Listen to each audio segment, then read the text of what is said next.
country with your own eyes. But here, I'd like to tell you a small story that I know.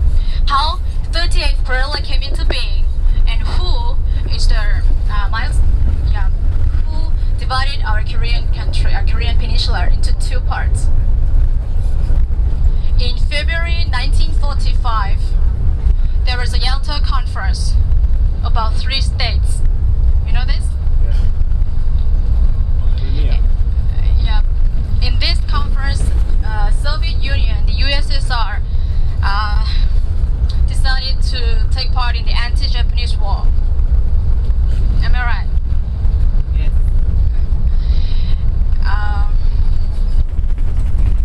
And in July 1945, there was a Potsdam talks between the 3 states again. In these talks, in August 1945, that's after the Potsdam talks, there was a coordinating committee meeting of the departments of 3 states of the United States, the State Army and Navy, in August 1945. Here in this meeting, they discussed about Korean problem. There are 2 people who came up with the idea of dividing our country into 2 parts. They were Dean Rusk and Charles Bonesteel. Dean Rusk became the Secretary of United States, no, Secretary of State later, and Charles Bonesteel became the commander of UN forces later. The idea they came up with was this, as follows. In February 1945, Japanese divided their stationary unit into 2 parts, occupation unit into 2 parts. So one group called Gwandung Army controlled the northern part of Korea, and the another one called 17th Japanese Army controlled the southern part. And the idea United States came up with was to USSR liberate the northern part, and us, that's United States, liberate the southern part.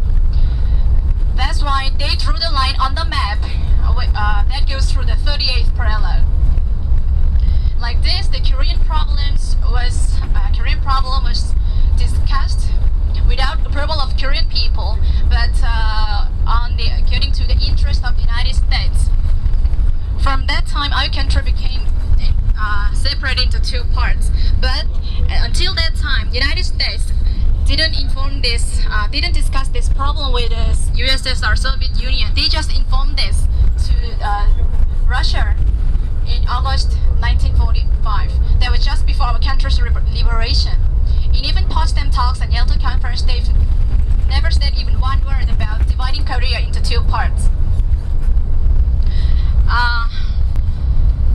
So our country was liberated in August 1945, and USSR took part in the anti-Japanese war and fought with us against Japanese imperialists. And in September 1945, under the name of Liberator, United States came into South Korea. After our country was liberated and our state and our Korean army were all founded in 1948, President Kim Il-sung suggested the foreign military army to go back to their own country, because we already built our own country. USSR agreed to this, and they all went back to their country, so there were no Russian soldiers left in the North Korea. But United States, they didn't go back to their own country, and they occupied South Korea and made South Korea as the military base for them.